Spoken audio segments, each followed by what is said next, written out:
We are live.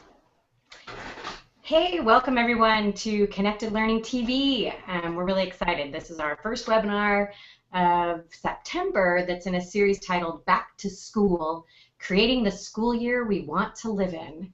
And we're hoping if you're watching right now that you might take a moment to share out with your networks. So whether you want to tweet or Snapchat or Instagram or whatever your social media is of choice.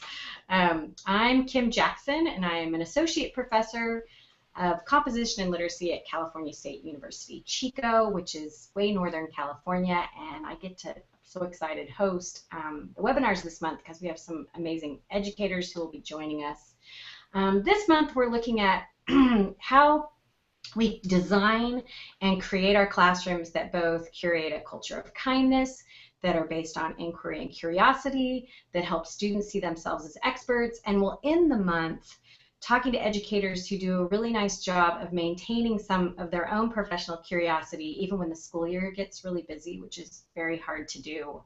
And I'm excited tonight we get to talk with Alicia McCauley and Robbin Jack and Betina Hsieh about how they foster community and this kindness in the classroom. They span all kinds of contexts that'll be interesting. Couple of quick details. If you're watching live, I made a little cheat sheet. I hope you can see it. This is the hashtags that we're using on Twitter, which is, I want to do like the Justin Timberlake, hashtag connected learning, B2S, standing for back to school. And you can also use the question and answer feature that's actually in the video player. And we'll do our best to kind of keep track of questions and answer them. And the webinar is also being co-streamed at the National Writing Project's Educator Innovator. So we're going to do some introductions. And I'm hoping, Alicia, maybe you'd kick us off, and then Betina, and then Robbin, if that works for y'all. Absolutely. I'm Alicia McCauley, and I'm a first grade teacher in Northern California. And in the summers, I spend my time in Uganda with my nonprofit organization, Vigilante Kindness, and we create educational opportunities for kids who are in third world countries. Hi, I'm Betina Hsieh, and I am an assistant professor at Cal State Long Beach currently, and before that I spent 10 years in the middle school classroom and also a couple of years co-directing the Bay Area Writing Project. Hi everyone, I'm Robbin Jack. I'm an English teacher in Northern California at Foothill High School. I'm the district chair for that English department, and I'm also a doctoral student right now at UC Davis, and also a teacher consultant for the Northern California Writing Project. So, none of you are very busy at all. I'm really grateful we all get to hang out together. We thought that maybe we'd start by thinking through why you would even go to the trouble of creating classroom community or this kind of culture of kindness. And we were talking broadcast here with Alicia that, for someone who's in elementary school, that's even, why would you, of course you would need to do that with small kids. But I'm not sure that's always true in college, which is why I hang out with elementary school teachers, because I learn the most from them. Because, if you think of students as being talked to, why would they need to create a community? And so I thought maybe we could all talk through, anyone could start, just what do you think, what do you think it buys you to do that labor? Because it is work to do this, and we can talk about how. Anybody can jump in. I can start with this. I devote the whole first week, rather than just the first day, to not the rules, not the syllabus, and not structures that I'm going to impose on my classroom, but I feel like as an English teacher especially, we're going to do a lot of writing and a lot of reading, a lot of talking with each other, and I feel like it's really important right in the beginning to develop a level of trust. And to do that, I think we have to be seen as real people, and we have to trust that the people we're writing with and talking with and sharing with see us as real people. I think that we need to find a few things in common, obviously, but really I work hard in that first week and beyond to do a ton of personal writing so that my students hear their voices, not just mine. I don't do a lot of talking besides facilitation in the first week, my students find it really bizarre, but they tend to really quickly learn that the classroom that we share, we're all colleagues and we have sort of an equal amount of talk time if possible. So rather than impose myself as the leader of the group, I really engender a level of trust and personal stories being shared in order to build that trust over the first week. I think it lends me, I do that work because eventually they keep talking, and and then I don't have to lead everything all the time. It's not crickets when I'm not talking. They really feel a sense of agency, I think, and they understand that we co-create this space together. It takes a little bit of work in the beginning to get them to open up, but once I do, they feel like they have an equal say in what our class is. I can go next. I think that I can build off a lot of what Robbin said. When I taught middle school, I actually had a very similar philosophy and really wanted to promote a culture that had students feel willing to share, because when I went back to the classroom, I took a few years off to do my PhD and then went back, and I noticed that my students were just waiting for me to give them the answer. Right? So if I put a writing prompt on the board, it wasn't like they would start writing right away. They would just sit there because they were worried about getting the wrong answer. And I really want to create a space where students feel like they are free to take risks. And I think that now in my role as a teacher educator, that's even more important, because so my research is on professional identity, and one of the things that really shapes how we see ourselves as teachers are our past experiences. And sometimes teachers don't have models of interactive classrooms. They don't have models of spaces where a community is created. And so I think it's really important that they learn in pre-service teacher education by actually being part of a community of learners. So I always spend my first couple of weeks really building that community. And I even start before, we only meet once a week, so I have to use my time effectively. So even before the class starts, there are your name and your content area, but also what inspires you about teaching, or what's the last thing that you read, so that you can actually get a sense of who's in the class. And we always spend our first class, even before, again, like Robbin said, even before we jump into the syllabus, we start with who's in the room. And it really creates that environment where people are willing to share with each other, particularly since they have to do things like share their literacy histories or share who they are as teachers. I mean, those are really vulnerable things, and I don't think you can jump into that without creating the space for them to feel safe and becoming members of a community.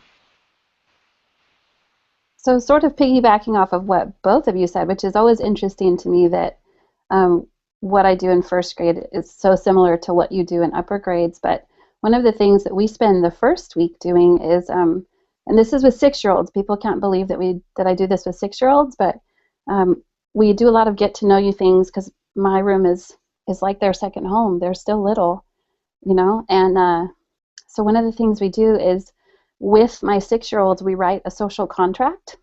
So they brainstorm as a class together what it is that they want our classroom to be like, and what things we can agree upon in our classroom. And I shudder when people say, I don't go over the rules. I'm like, wait a minute, why would you have rules? Like, why isn't it more often a conversation between your students and yourself as one participating member of the classroom? And I think that's really the big thing that helps in my classroom, helps us become a community, because the first thing we're doing together is creating this document together that we all agree to and that we all think will make our space a happy learning space, a happy place to be together. God, it's amazing how, how similar I'm really struck by. And I love the creation together, because, I mean, I don't actually do that, but I'm going to now. But Alicia, I'm really curious now. It makes me curious. What kinds of things do your students come up with when you ask them to create some shared? And then Robbin, I'd have you weigh in on the same thing. Like, and Betina, I just saw your students tweeting out all that, so we'll talk about that in a bit. But like, what kinds of things do they come up with? the things that were important to them this year, they had 8 things, and I'm thinking of the 3 that were most important to them. They even decided the order that they wanted them on our. We have a poster in our classroom that's our agreements that we've all signed, and the first one is be kind. They want people to be kind, and they want to be kind. Yeah. Another one that was really important to them, and I kept telling them, doesn't this go with kindness? Couldn't we just lump this all together? It was really important for them to use manners, use their polite manners. And I kept saying, oh, that's being kind. And they're like, it's not. It's different. And so we have a different one that says, use your manners. And another one is listen attentively, no matter who is speaking. So, and it's funny, people say, oh, you must have come up with that. No, I listen to my students, and some people think, oh, they're 6, but they're 6, and they have great things to say. One of the norms in my classroom is that students produce a lot of personal writing, and that they are expected to share that writing, so we talk right away about what would make that a safe space for them to do so. I use a couple of pieces almost every year that I have them use as structural models.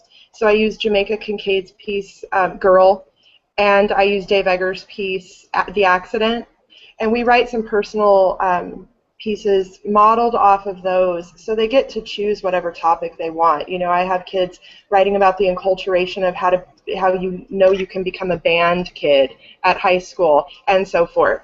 What it's like. The most recent one I read, what it's like to be known as the party guy, and how tired that can make you, and it's sort of soul crushing. These are really deep pieces, and so what we do in the beginning, I model for them what it's like to be a good listener, and I also write with them new pieces every year, and if they want me to, I'll share some of mine first, and I always make sure that mine are real and that mine are authentic. And when Alicia was talking, and Betina too, I remembered I wanted to say that it's the most profound relief as an educator to finally let go of the notion that I have all the answers and that I'm responsible for providing all of them.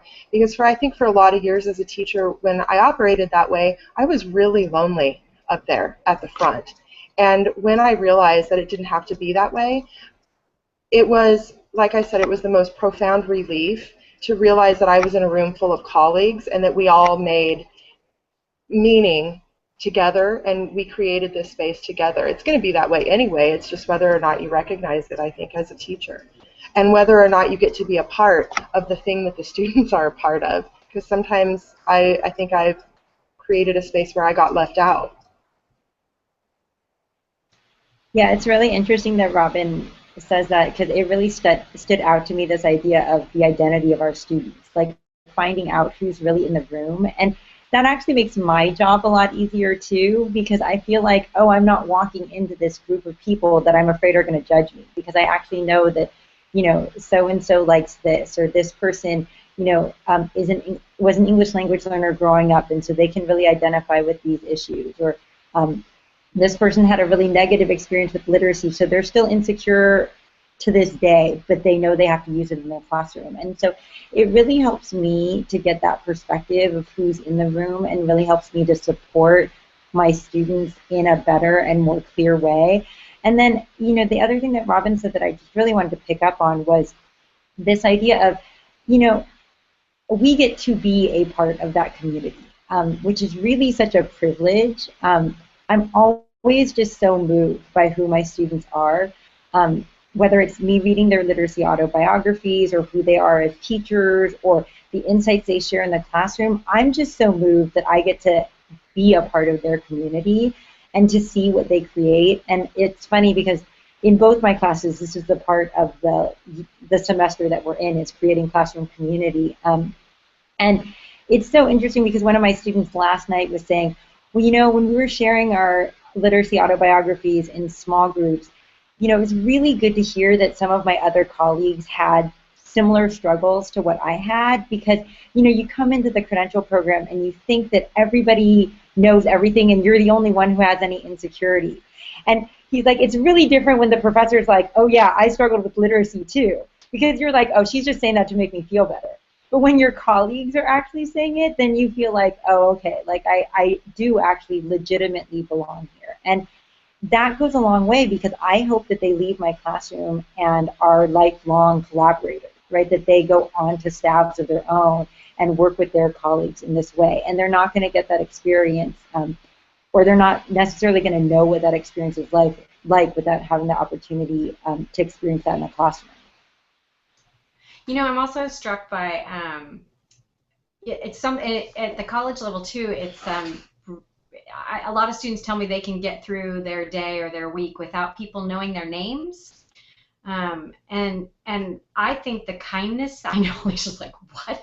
I think the kindness part and the community, you have to know their names, and they have to know each other's names. And what I often will say in the first week, I think Robbin's right, it's over this time, is it's just a lot, it's a very different space to be in a classroom where someone says, you know, like Robbin was saying, like, that's a really interesting point, as opposed to, like, you know, what she was saying, or that girl, you know, that where you can tell they don't really know. It's a very different space. And, you know, even if it's a class of 100, I think you have to work really hard, and I think there's a lot of ways you can do it to know their name, and then beyond, right? And then know, you know, who is a great animator, and who, you know, you have to know a lot about your students. And I don't think even at the college level, I think if you, especially when you're teaching writing and you're asking them to take these risks, it's really strange if you also don't know their name. So I think that, and I have to say, I'm not a fan of, like, goofy,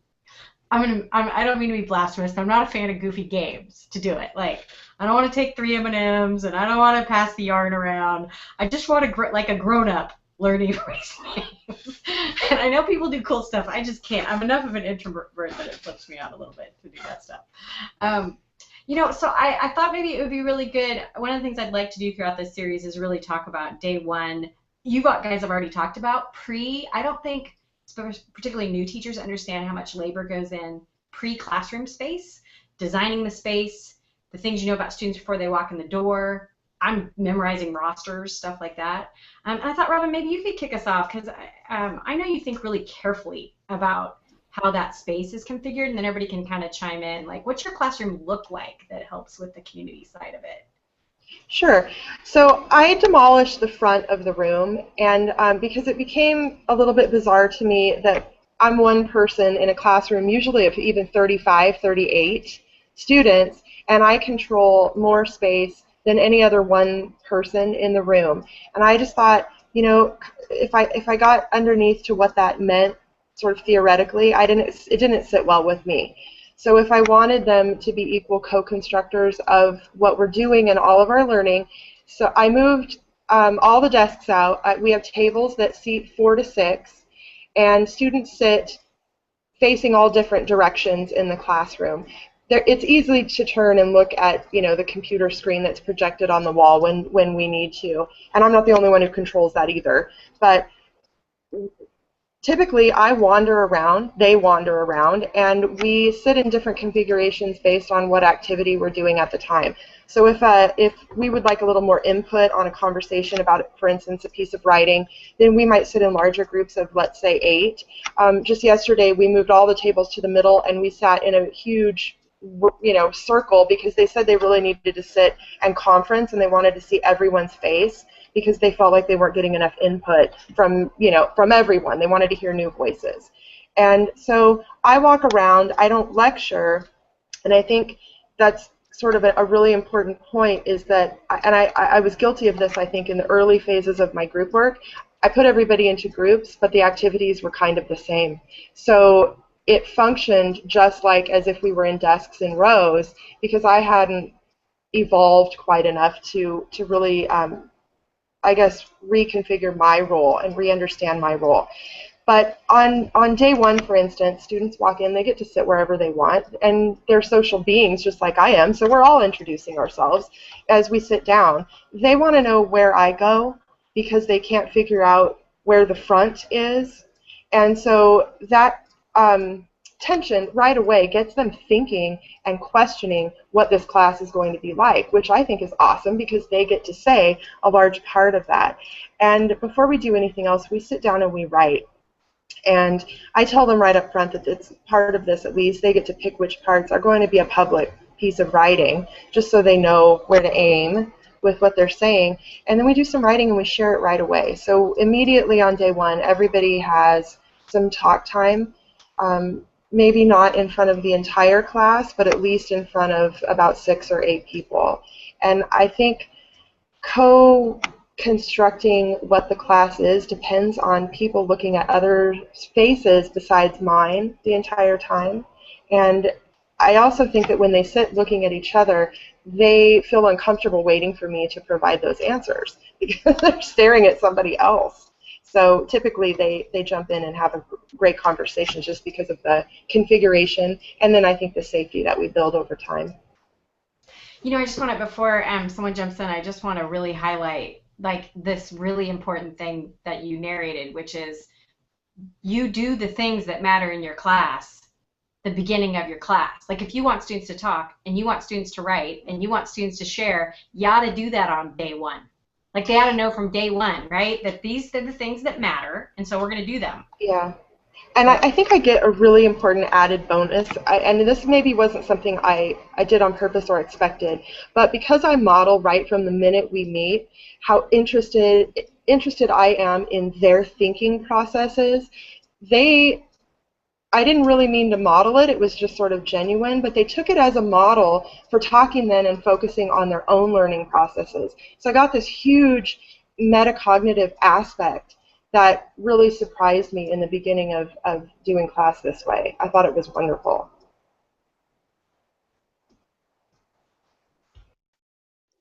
So it's interesting that you talk about the configuration of your classroom, like not having a front and kids sitting in groups together, because that's elementary school. That's primary. At least it's my classroom. But I wanted to go back to what you were asking Kim about, like what do you do on day one and things. For me, a big part of setting up a classroom culture of kindness is making sure the families of my students feel really welcome.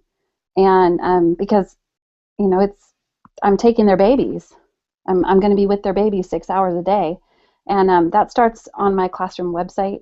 And I have a page that's all about me, and they get to learn about me, and they get to learn about my sons in Africa and that kind of thing. And I can't tell you how many parents have said that that's such a relief to know a little bit about me and to be able to share with their little ones, you know, who's this teacher and what's she about. And then the day before school, we have a first grade meet and greet where the kids come. They just get to see the room and meet me, and the families come, and it makes the first day so much easier. They're so settled. They know where they're going.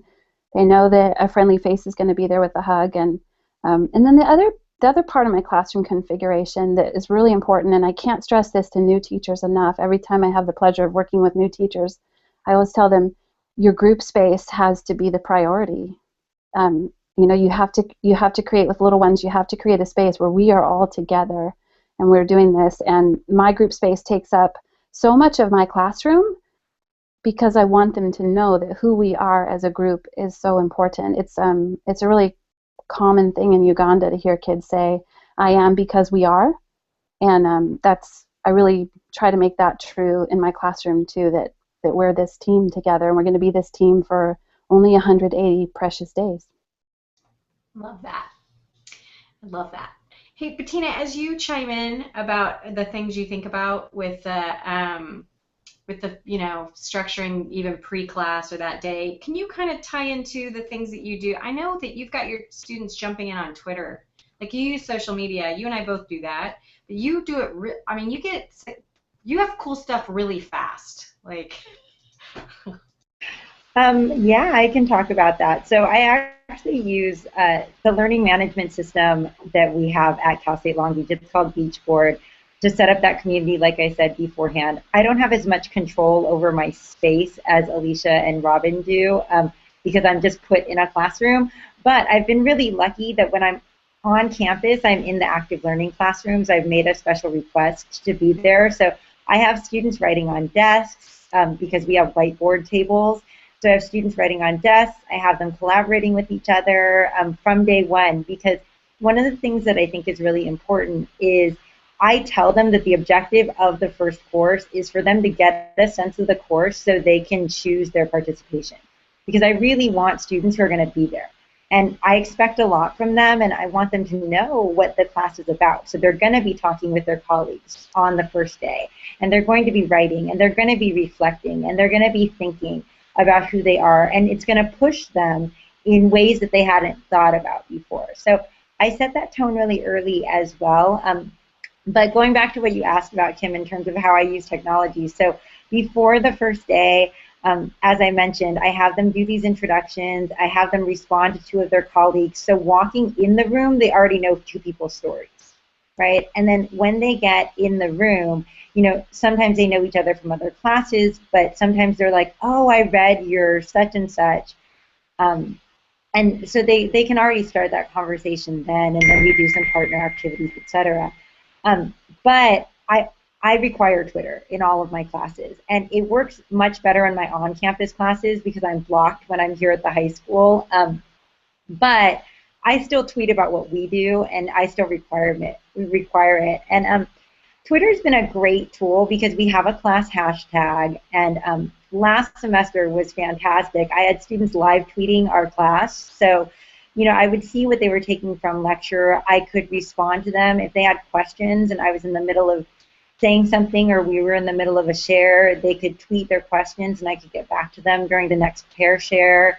You know, it's funny, Robbin mentioned she changed the configuration of her classroom and then she kept her activities initially kind of similar because it's like, well, how do you work with this new configuration? And I had the same thing with the active learning classroom and with using Twitter. I was like, how do I use this effectively? But, you know, this semester, I've had them start taking pictures of their Venn diagram introductions of each other, right? So, so they can associate people with each other, so they can get practice using Twitter. They can tweet their exit slips.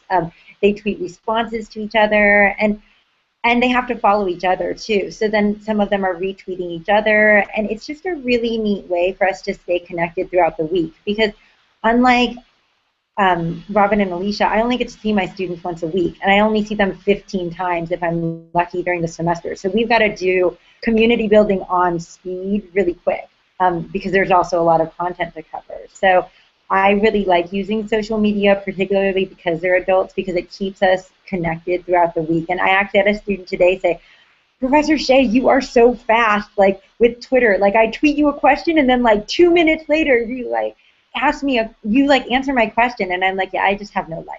So there you go. It's true, right? It's true. It's they can get to you faster from direct message on Twitter than email sometimes. Yeah. I was thinking about, as you all were talking, how much I scour this campus of Chico State. And our campus has been very responsive to looking for classrooms that are set up for learning and not for teaching. So they're not lecture halls or whatever. And we've had some success in developing some classrooms where the chairs roll, where you can reconfigure the space really quickly. And it's interesting, I'm in two of my I have 4 classes. 2 of them are in this more configurable space right now. Round tables, they all sit around. And to not talk to each other would be rude. Like you're sitting across from another human being. You'd have to decide, I'm going to be rude right now. And then the other space I'm in is these rows, and it like, as we're trying to, you know, move the desks around. It's terrible. And there's just no way around it. In fact, that room actually even has a stage that the faculty person is supposed to stand on, which I refuse, obviously, to do. And so I feel like, you know, we have responsibility on our schools and our campuses to also be like, I need to be able to move in and out of small, big, you know, reconfigure the space. But I will pick a room over the time I'm teaching twice on Sundays. You know what I mean? I would much rather have the space I want than the time I want. Like, that's not the thing. And Betina, I'm really struck, of course, by, I think you and I'm interested in the use of social media in building community because I want to think about lots of ways that students can find a way to participate.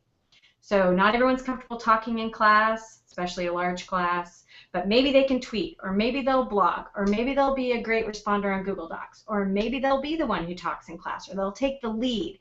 But it takes all of us, is what I want them to know, to make the classroom functioning. So you don't have to do all those things. Just find the thing that kind of works for you. And if you're our lead tweeter, awesome. And I also like how you can put it up on the front of the room. I have 3 big screens in one of my rooms, and the Twitter feed is constantly going, so everyone can be heard, and you can point like, oh, can you tell me more about what you guys are talking about? So it's a good way to capture, a big space and have everyone be heard, which also helps them feel a part of that community.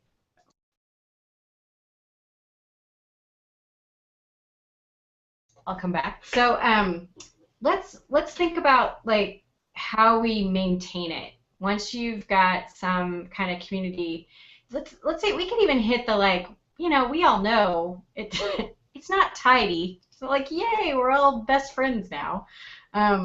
Assignments can throw it off, all kinds of things. So let's think about like what goes on throughout the school year for you all that kind of maintains that. Assignments, activities, spaces. So I want to talk a little bit about my closing class meeting, which happens every day. I use Class Dojo in my classroom, and kids can earn points. It's like a gaming thing a little bit. They can earn points for when they're doing the things that we've agreed to on our social contract, essentially. They can earn negative points when they're choosing not to do those things. But at the end of the day, we have a class meeting every day in our shared space. Like, we all come together as a group. We sing some songs because we're first grade and we sing, and that's what we do. And then at the end of the day, the kids report each other and all the things that they've caught each other doing well that day. And it's like a secret that they keep all day long. Like, who did they catch? What were they doing? Why are they earning Class Dojo points? And when I started doing this, I just wanted them to be connecting with each other more and really looking for the good things that kids are, that the kids are doing, that they find each other doing.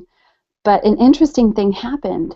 Tattling stopped, which, if you are around 6-year-olds, you know that tattling is like a real thing, and they started catching each other being good and catching each other being kind, and the tattling just went away. It was kind of like this miraculous thing.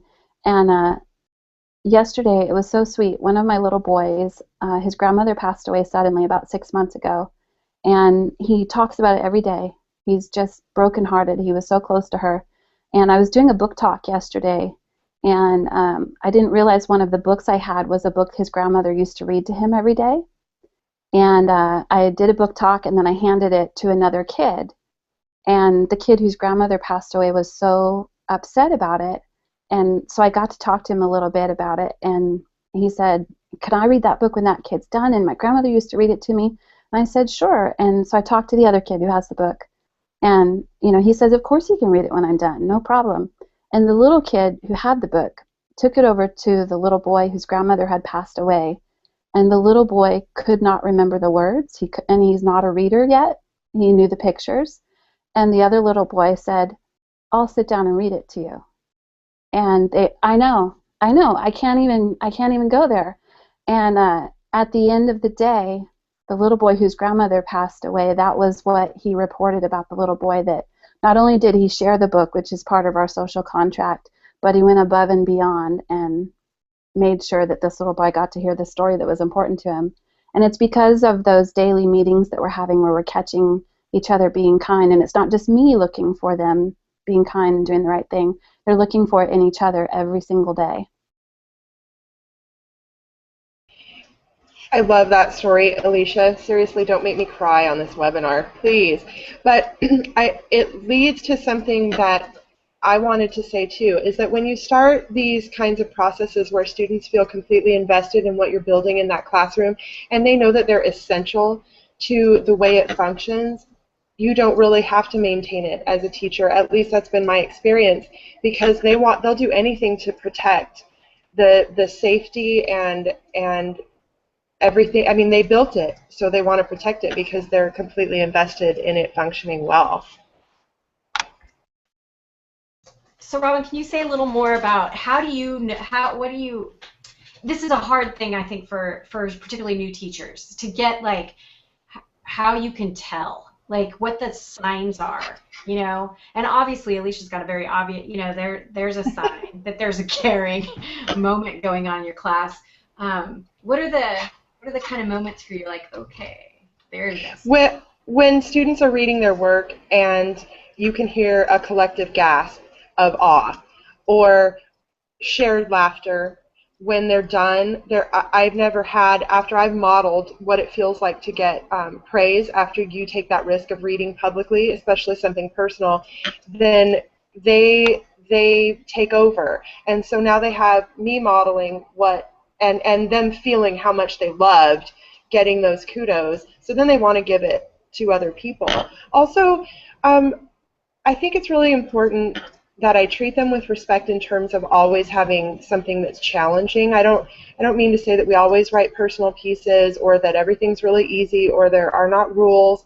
My comments on their papers, their comments on each other's papers modeled after mine, it's challenging. They have a lot of revision to do. They have a lot of tough work to do.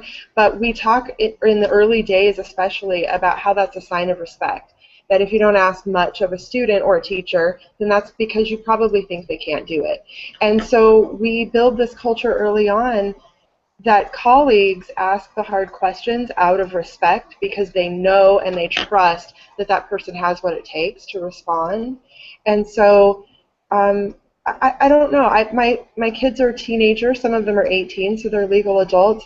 And honestly, I've never had a year where I had a problem with rudeness just because they sort of hold each other accountable too. They're face to face, 2 feet away from each other. Like you said earlier, they're going to have to really decide to be rude, and I don't see it really any of that in students.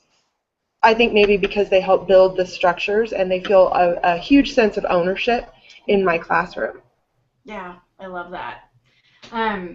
We got a question from Twitter that I think any of us could answer. Betina, you can kick us off, but some people asking, like, do we build in policies about using technology in the classroom when we're setting up, you know, and that can happen in a college classroom, right? Like, are there rules? And I'll bet I do a lot like all of us. I bet we have something in common, which is the students create those norms about the use.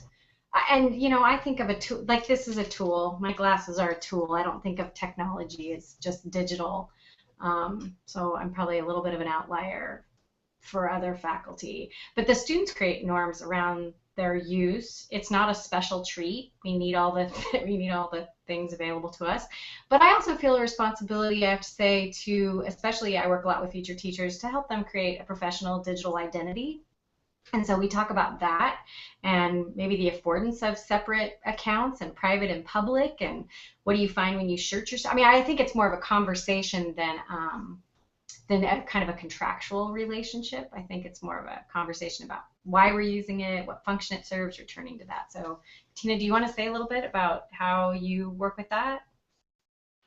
Yeah, absolutely. I mean, I think that it's partially all about trust, right? And it goes back to your original question, Kim, about why do we go through the trouble to create a community of learners, right? So when we're really creating a community of learners and a community of kindness and a community of mutual respect, then we have to assume positive intent and professionalism, right, at whatever level. And so, I mean, and I do tell my students, it's different. I didn't use social media in the same way when I was teaching in a middle school classroom, just because the norms of accountability were different, right? But as in dealing with future professionals, I really, it's kind of like what Robbin was saying. I really hold them to a high standard, and I hope they hold themselves to a high standard. I mean, this is their one time to be really intensely trained and get this like professional development that they need. And I really hope that they use the social media responsibly. Does that mean that I've never had a student on Facebook, which I don't use for class stuff, during class? No, it doesn't. And I mean, and I've had students tell me, you know, I mean, because my students tattle, unlike Alicia's. So I've had students tell me, you know, so-and-so was on Facebook. But, you know, if that's what they feel like they want to take away from my class, I feel a little sad.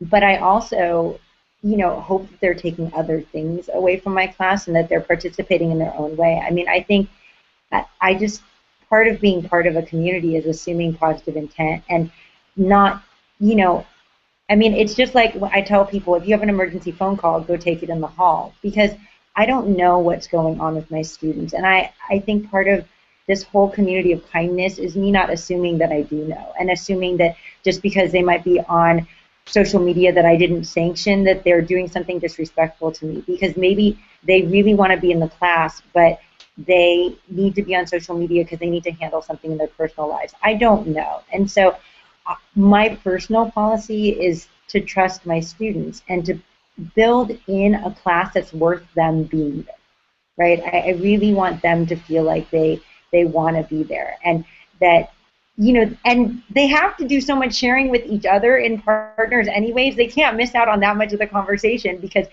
they, like Robbin was saying, you're 2 feet away from somebody's expecting you to share with them, like, you should know what you're talking about. So that's kind of my de facto policy on social media. I really think it's important to piggyback on that. My classroom management policies really are centered down in my curriculum. So rather than focusing too much on managing bodies or managing where a phone is, I'm going to make sure that my curriculum doesn't lag, it moves swiftly, and it's important to all of us. And if I feel, I mean, there's always times when I realize I planned it wrong, or it fell short somehow. So, and they're not too invested. Well, that's a clue for me that I need to look at my curriculum, what our classroom plan is, and make some changes so that I can pull them back in.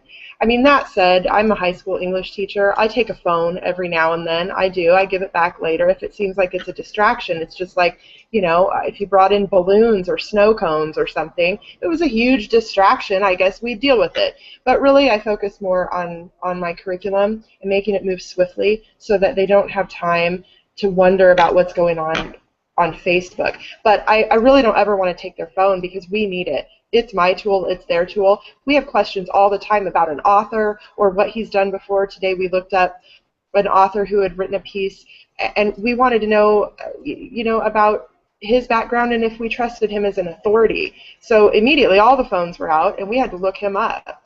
And then we realized that no, we don't trust him as an authority. So that was really good to know. I love that. We haven't even talked about, and I know, I think, Alicia, you do this, like, we haven't even talked about how the other way that we create community is I work really hard to connect them to communities outside of the classroom, like, so that they understand that they're part of a larger community. So one of the affordances of, say, even social media is, gosh, we often have authors retweet us. We had Dave Lubar, who writes the Weenie series, email students because he saw their blog post, and they're so invested when they know that someone else is listening to their ideas. And so there's another affordance of why we would go to this labor is, Alicia, can you say a little bit about, like, how six-year-olds, how are they connected outside with other communities? Well, honestly, the biggest audience for 6-year-olds goes back to their families.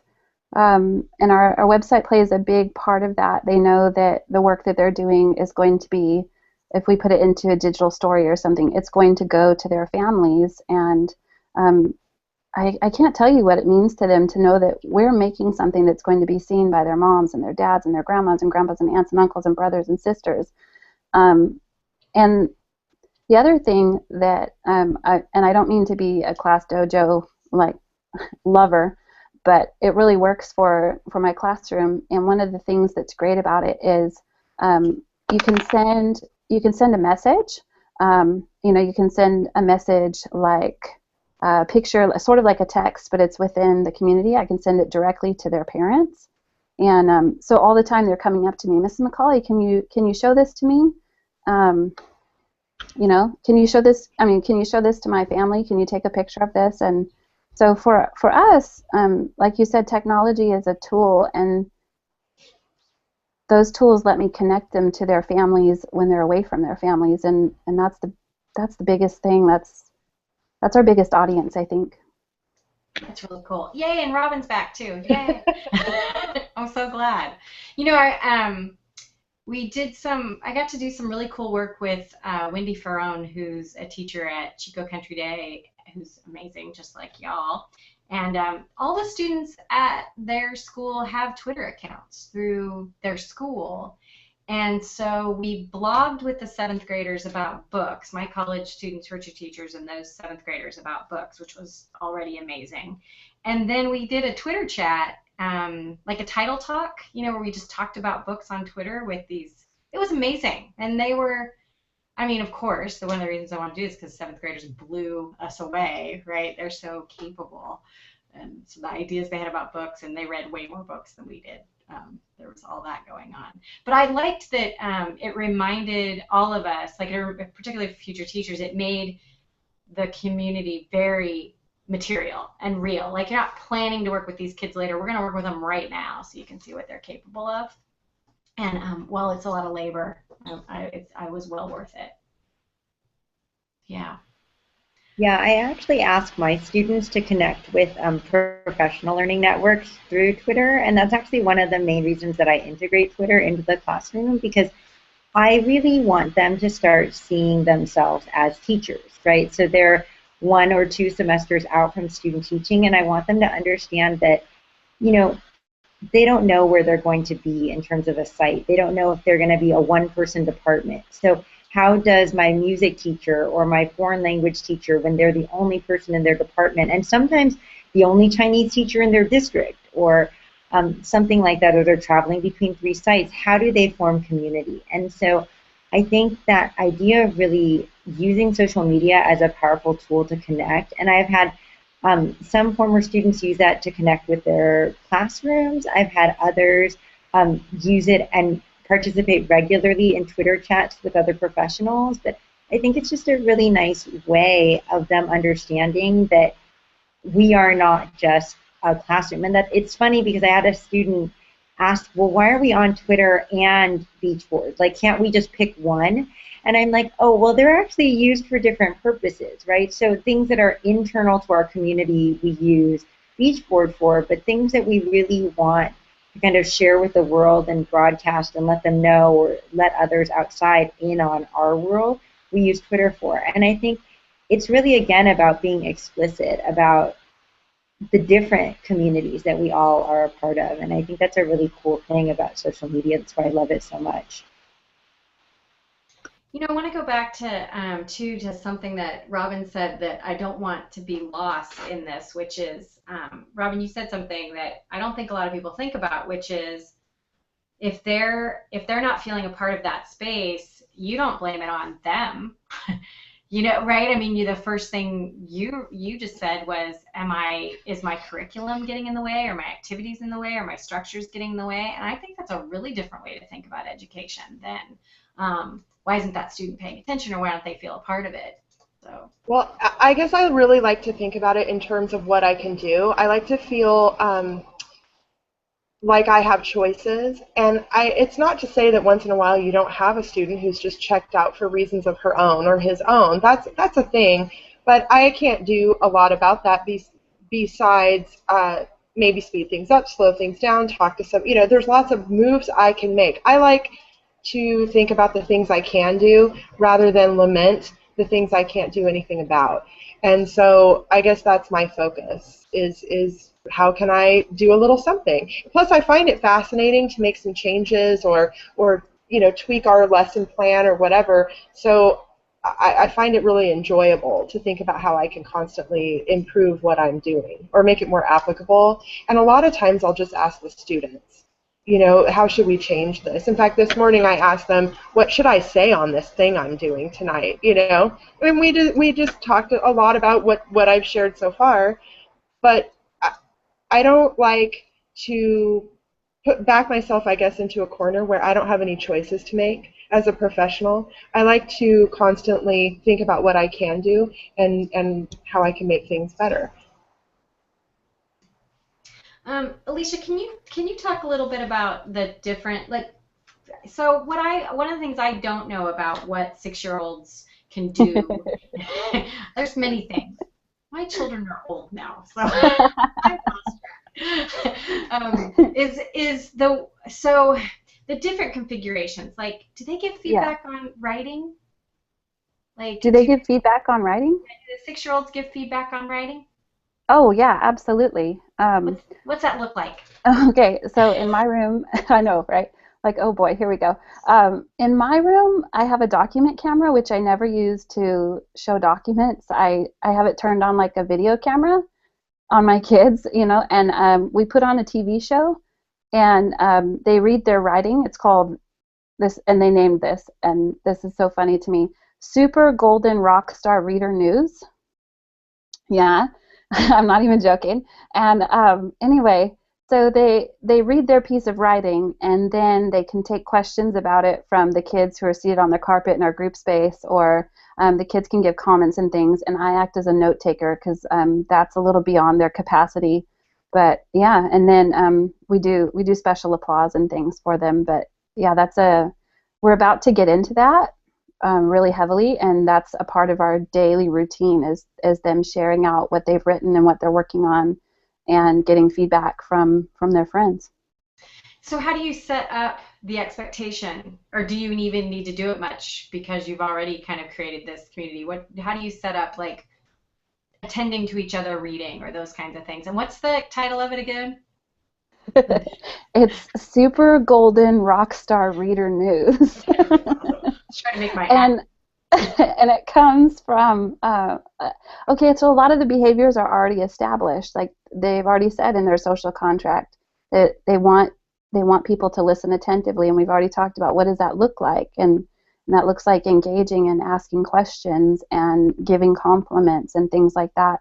So after they read, then they know there's an opportunity to ask questions if they need clarification, and to give compliments. And I got this from Writing Project, Northern California Writing Project, so thank you very much.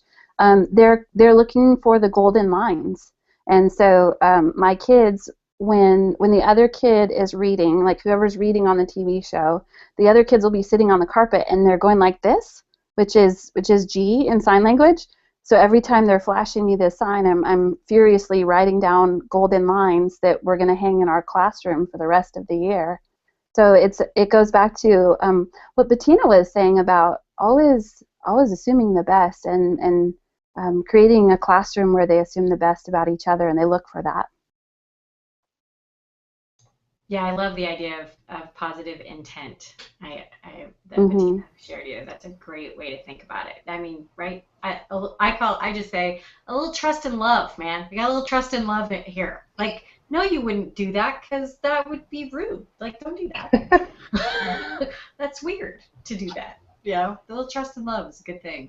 We got a little bit of time left here. I think it'd be good to hear from all of you, like, if you were going to do, maybe, if you even think about kind of a new teacher audience versus a veteran teacher audience, like some, if you were going to tell them, like, these key things, I know this is hard, these kind of key things that would be important to consider if you're going to create a space where they feel invested in each other. And Robbin already talked about it in terms of, and I agree with her, that sometimes you build community through something being so hard, I need everybody else to do it with me. Like, good learning is right at the edge of your ability, so I need ya on this wall with me. But maybe you could all kind of weigh in on what would be the, like, okay, attend to these things. Robbin, do you mind starting us off with that? Yeah, that's fine. I think the most important thing to consider when you're designing a classroom space or your curriculum or a lesson planner or an activity of any kind is, how do you think people learn? What's your conceptualization of knowledge? Do you think that people learn by listening and sitting quietly, or do you think people learn best by doing and feeling agency in that doing or making?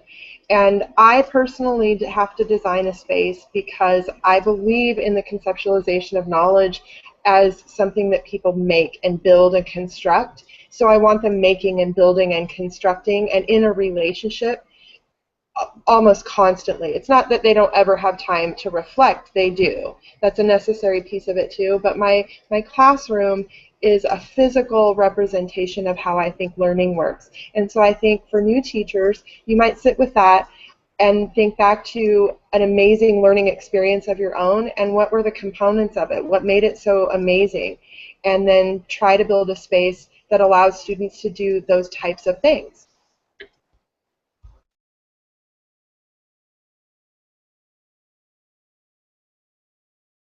I guess I can go next. I think the main principle that I really would consider when I'm thinking about designing a community of kindness or designing a classroom community um, is to not be afraid to invest of yourself in the community.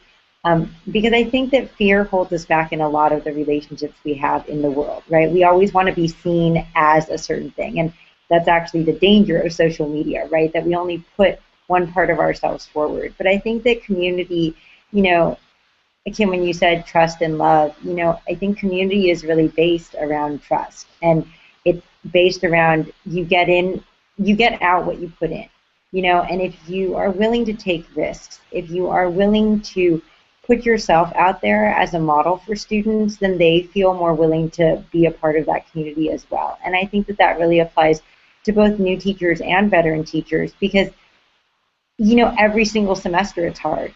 Every single semester, the night before classes, I'm like, what if this fails this time? What if they don't like me? Like, I've read their autobiographies. They're really like amazing people. Like, what if they think I'm totally lame? But I have to get out there and take the risk and be the model. And, my style doesn't work for everybody, but that's okay. That's okay. And I think I am constantly a work in progress, and that vulnerability that I have with students actually helps me to be a better teacher and helps us to have a better community. So I just really think that not being afraid to invest is the principle that I kind of use to guide my community building.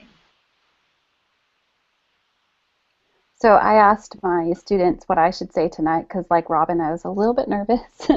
And one of my little boys just said, just remind him, Miss McCauley, that love is the best thing in the world.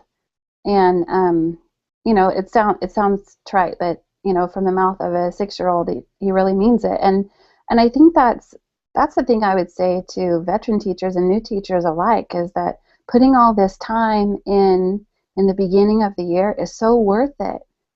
It's so worth it to let your students know that you love and care for them and that you love and care for their families, because my students will just do daring and brave things all year long because that's already been established. And a lot of teachers come to me and they say, but what about the curriculum? What about this? And I said, that will come, and they'll knock your socks off. They'll blow your doors away by what they will do if they know that they're valued and loved and cared for. So love is the best thing in the world. That's awesome. And I think that's just as true for college students and everybody, right? There's a little bit of, I will do things if I feel safe here. I will take risks if I feel like I'm in good shape. It's so funny you said nerves. I'm like, you guys are amazing. I'm a rock star.